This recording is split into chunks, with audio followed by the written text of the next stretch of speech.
Somewhere around 65,000 years ago, a group of people stood on a beach at the edge of Southeast Asia and looked out at open water. There was land on the far side, but they had no way of knowing that.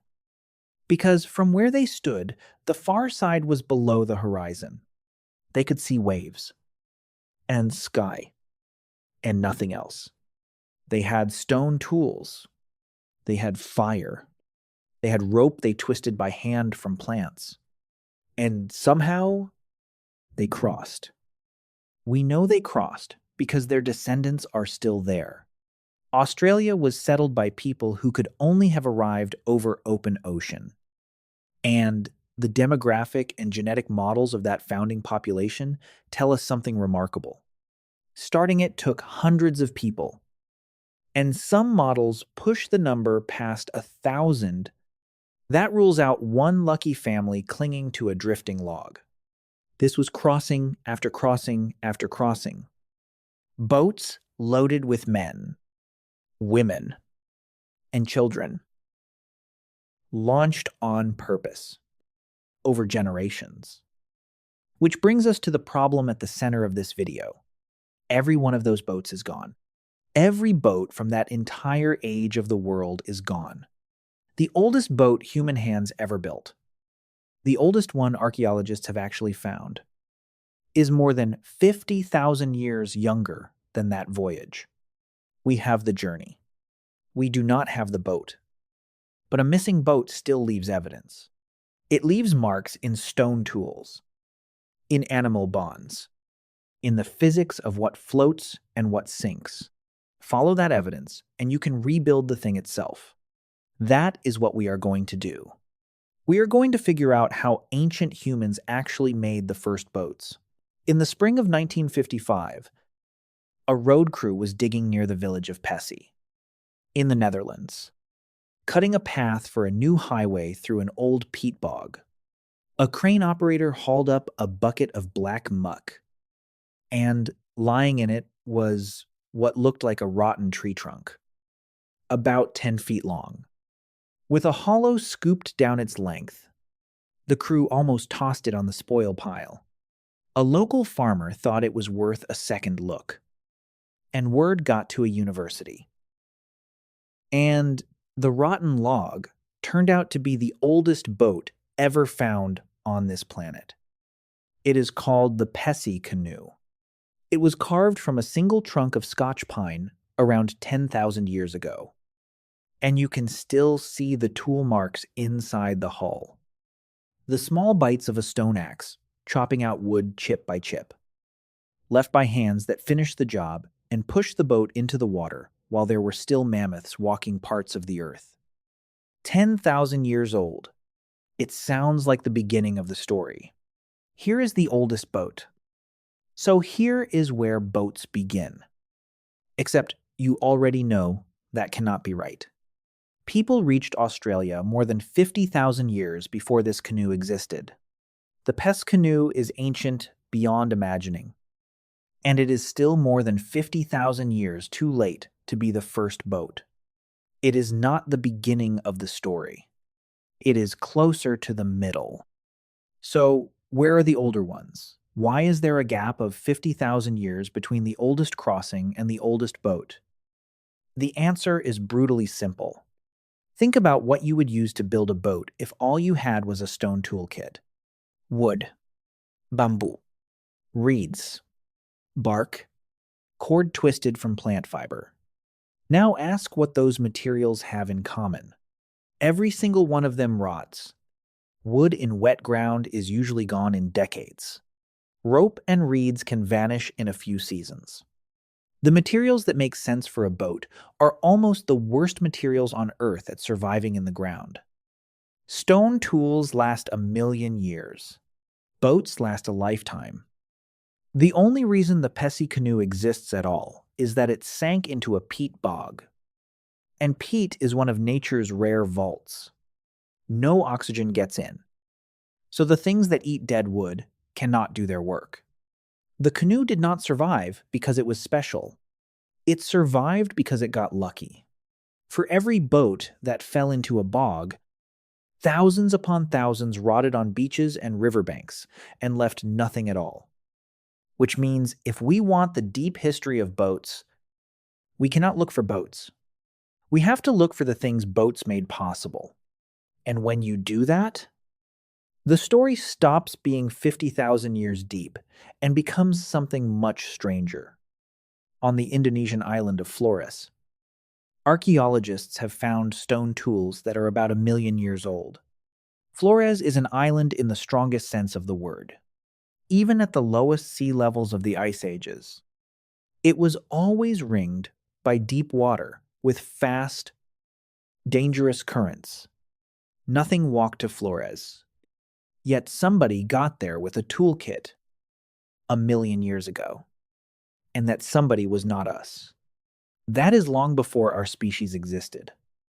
Exactly who those toolmakers were is still an open question, though the leading view links them to Homo erectus, a different kind of human altogether. Now, to be straight with you, researchers argue about Flores. The channels there are fairly narrow, and some scientists think a storm or a tsunami could have swept a few unlucky people out to sea on rafts of torn-up vegetation, and that a handful of survivors washed ashore. Others think even those short crossings hint at something deliberate. Nobody can settle it, because the evidence is a pile of stone tools and nothing else. But look at what the argument itself gives us. It gives us a scale. On one end, a few people surviving an accident on a mat of floating debris. On the other end, hundreds of people crossing to Australia in organized voyages, with children aboard, over water that ran past the horizon. An accident cannot explain that. Australia sits firmly at the far end of the scale, and the far end of the scale requires a built thing. Here is the move that unlocks everything else in this video. Since we will never dig up that built thing, we stop asking what it looked like. We ask what it had to do. Because that question has an answer, and physics is where we find it. Strip away everything modern and ask what a watercraft actually is. It does not matter if you are talking about a bundle of reeds or an aircraft carrier. Every craft that has ever carried a human across water has had to solve exactly 4 problems. It has to float with a person on it. It has to stay upright instead of rolling over. It has to hold together instead of coming apart in the waves. And it has to move in the direction its passengers choose, instead of the direction the water chooses. Buoyancy, stability, structure, propulsion. 4 problems. That is the whole job description. Keep those 4 in mind, because the rest of this video hangs on them. Now, open the toolbox that people actually had 65,000 years ago and see what they could throw at those 4 problems. They had wood. Obviously. They had bark. And bundles of reeds. In Southeast, because that region is the world capital of giant bamboo. Stalks thick as a man's leg and 30 feet tall. Hollow inside. Divided into sealed air chambers. Bamboo does not just float. It floats like it was designed for the job. And a stone chopper can cut it, which matters when your hardest material is rock. They also had string.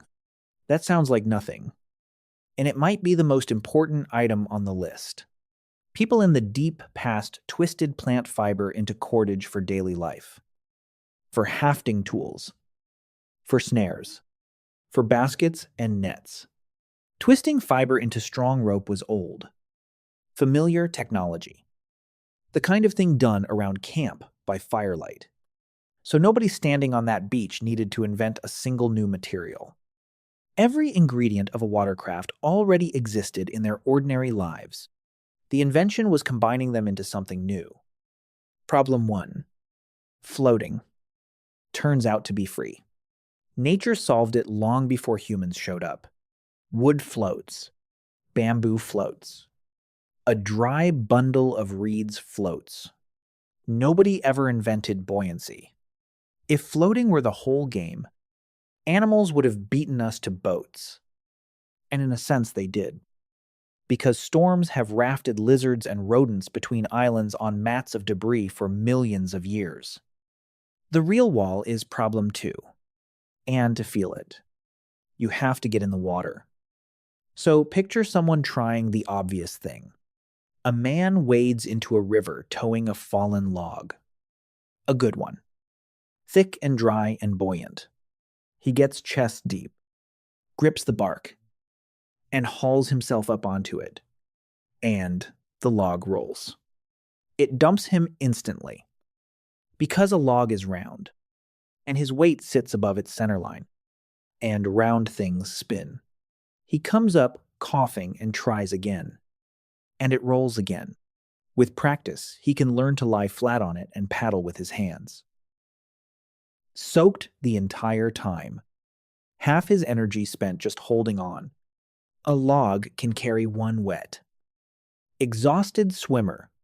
Now, hand that man a second passenger. A 4-year-old child. There is no version of the log that works.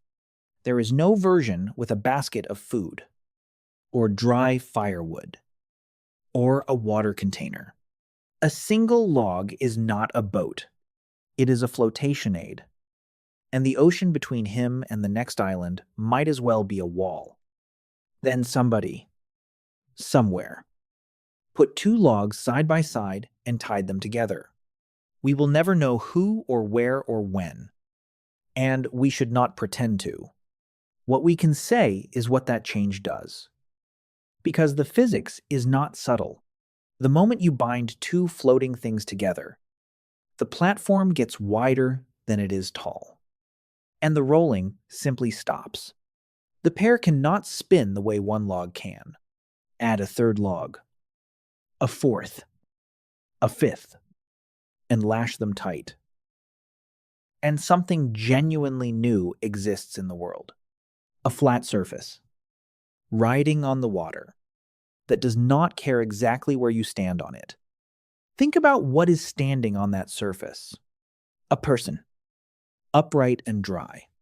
For the first time in the history of life on this planet, a creature is standing on the open water. Dry, carrying things. A child can sit on a raft, a coil of rope, a stack of dried fish, a bailing shell, a spare paddle. All of it can ride along. The raft is not a better log. It is a different category of object. And the difference came almost entirely from rope, which is why problem 3, holding together, is really a story about knots. Those lashings are the only thing turning a pile of bamboo back into a single object.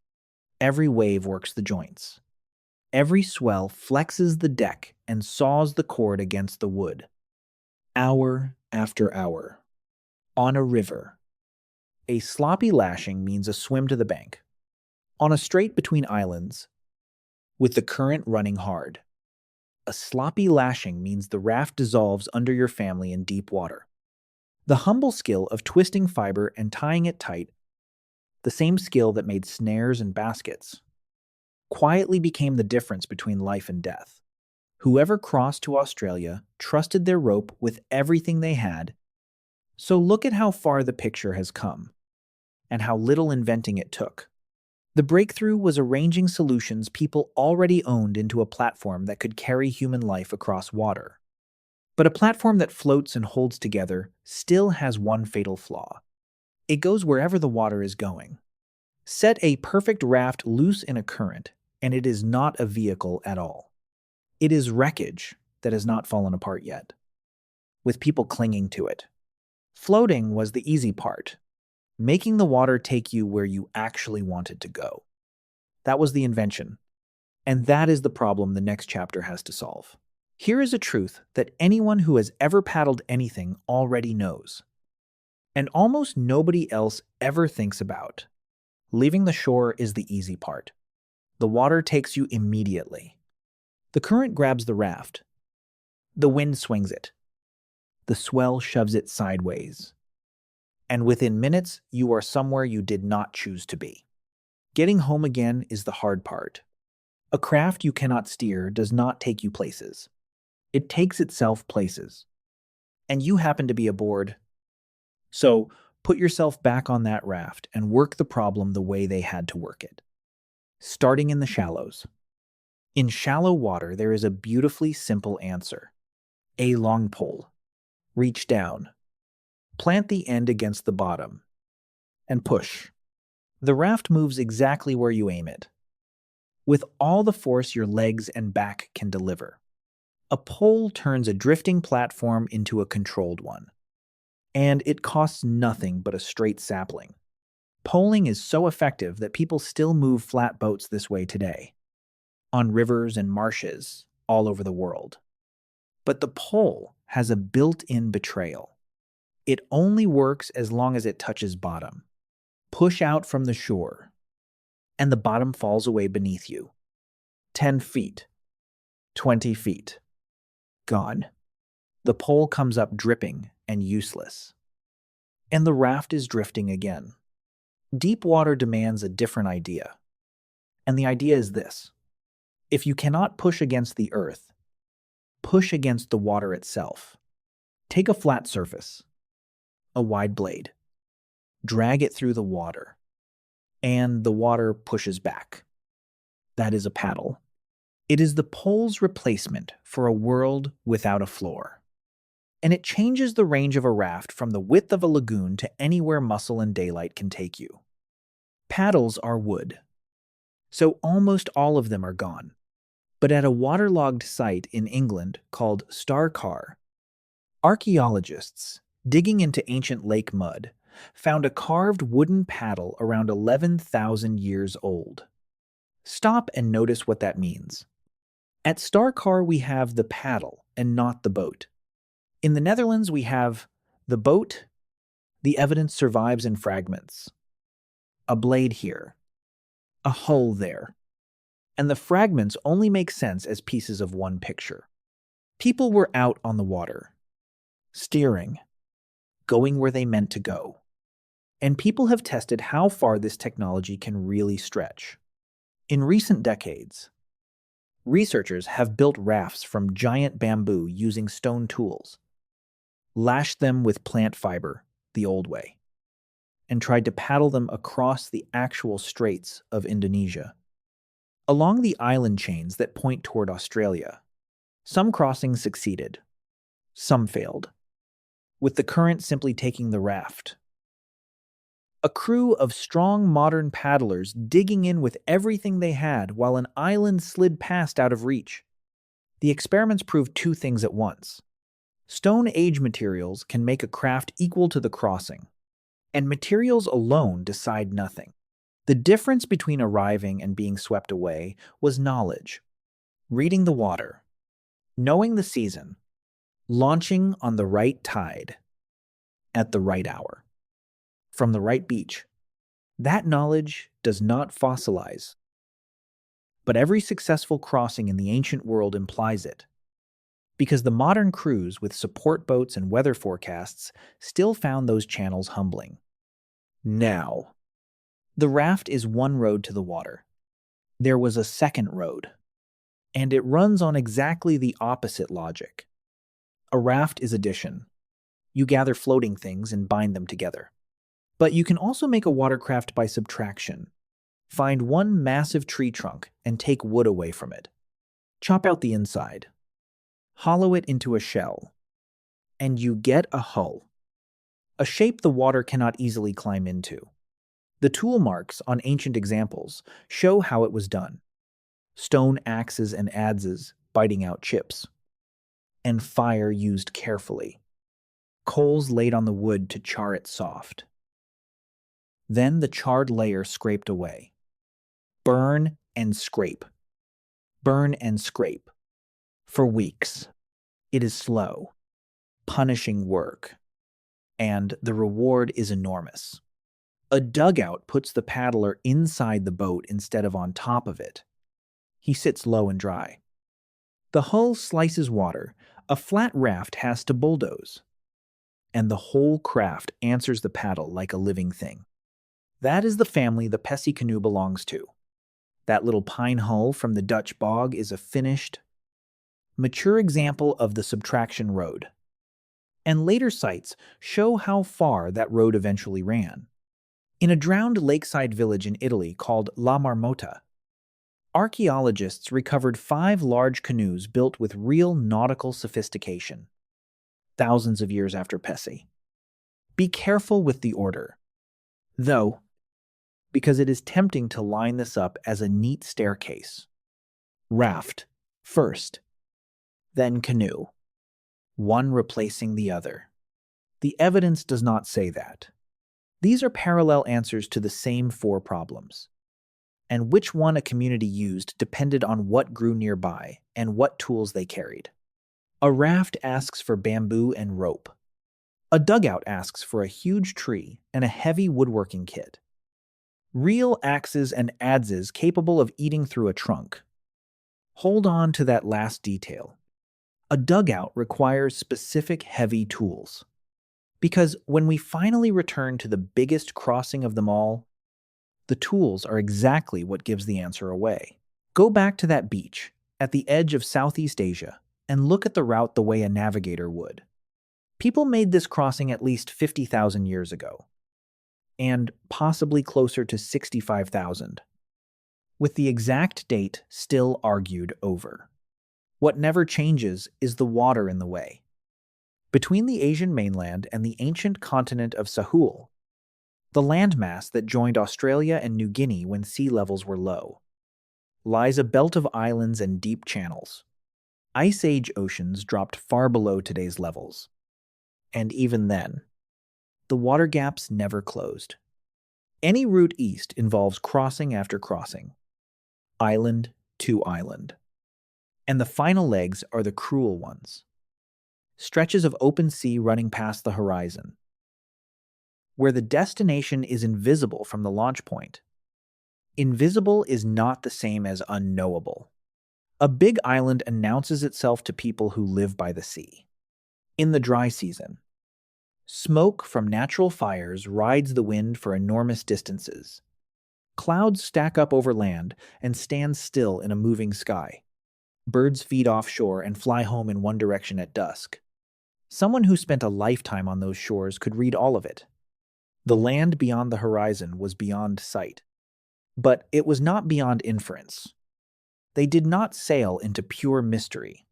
They sailed toward evidence. Even so, could it all just be an accident? Storms happen. Rafts of debris happen. That worked as an explanation for a place like Flores. Could Australia be the same story?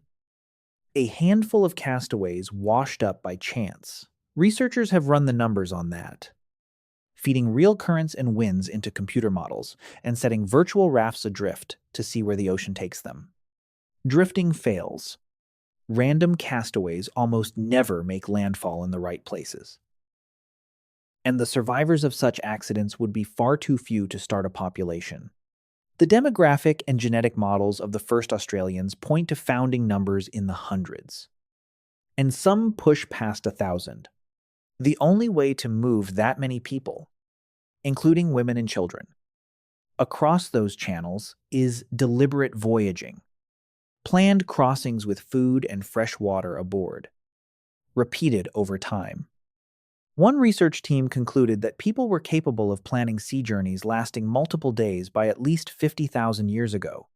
Every simulation that kills the accident theory strengthens the boat theory, because the people are on the far shore either way, and something carried them. So, the crossing was real and it was engineered. Which of the 2 roads built the craft? The raft or the dugout? A clue comes from a place you might not expect, from what is missing. In 2024, researchers published a close study of the toolkits at some of the earliest known sites along that corridor and into Sahul. And they noticed a gap in the inventory. The heavy woodworking tools were not there. No adzes of the kind that hollowing a great trunk demands. You cannot eat your way through a hardwood tree with light flakes and choppers. not on the scale a seagoing dugout requires. So the authors made an argument, and it carries real weight. If the first crossers did not carry the toolkit a dugout demands, then the craft that carried them was most likely a raft. A floating structure bound together from buoyant materials. And now, everything in this video clicks into place at once. The route to Sahul runs straight through the homeland of giant bamboo, groves of it standing along the very shores where the voyages began. Cordage was ancient household technology. A stone chopper cuts bamboo. The toolkit that could not build a dugout is exactly the toolkit that builds a lashed raft. The physics from Chapter 2, the materials on those beaches, and the archaeology of the far shore all point at the same object. One more witness, and this one is small enough to hold in your palm. On the island of Timor, along that same corridor, archaeologists dug into a cave site and found the bones of tuna and other deep-water fish dating back roughly 42,000 years. Tuna air fast, powerful, open ocean fish. Nobody catches them waiting in the shallows. Somebody was going offshore for them. On some kind of craft? Again and again. The same site also produced fishhooks carved from shell. But those are much younger, closer to 20,000 years old, which leaves a genuine puzzle inside the evidence. We know those early tuna were caught. We still do not know how, whatever the method was. Deep water was part of how these people ate. Going out on the ocean was a job, done routinely, generation after generation. So put the answer together. The honest one, built from every piece of evidence we have walked through. The first boats probably looked nothing like the word boat in your head. No keel, no planks, no sail, probably no hull at all. Strip away those images and what remains is a platform, most likely bamboo or light wood, lashed into a wide deck with cord twisted from plants, poled in the shallows, paddled in the deep, made with stone, fire, and rope. Every ingredient already existed in daily life. Nobody had to invent floating, because nature had done that. What people invented was structure, balance, and the power to choose a direction. That is how ancient humans made the first boats. They tied old technologies together, in the most literal sense, and trusted the knots. The Pest canoe still lies in a museum in the Netherlands. The oldest boat we have. It was never the beginning of anything. By the time its maker swung a stone axe at that pine trunk, watercraft were already an old idea, refined over tens of thousands of years by people whose vessels the earth ate long ago. Archaeology may never hand us the first boat. It does not have to. We know what that boat was required to do, because its passengers survived. It had to float. It had to stay together. It had to stay upright. And it had to move in the direction its passengers chose.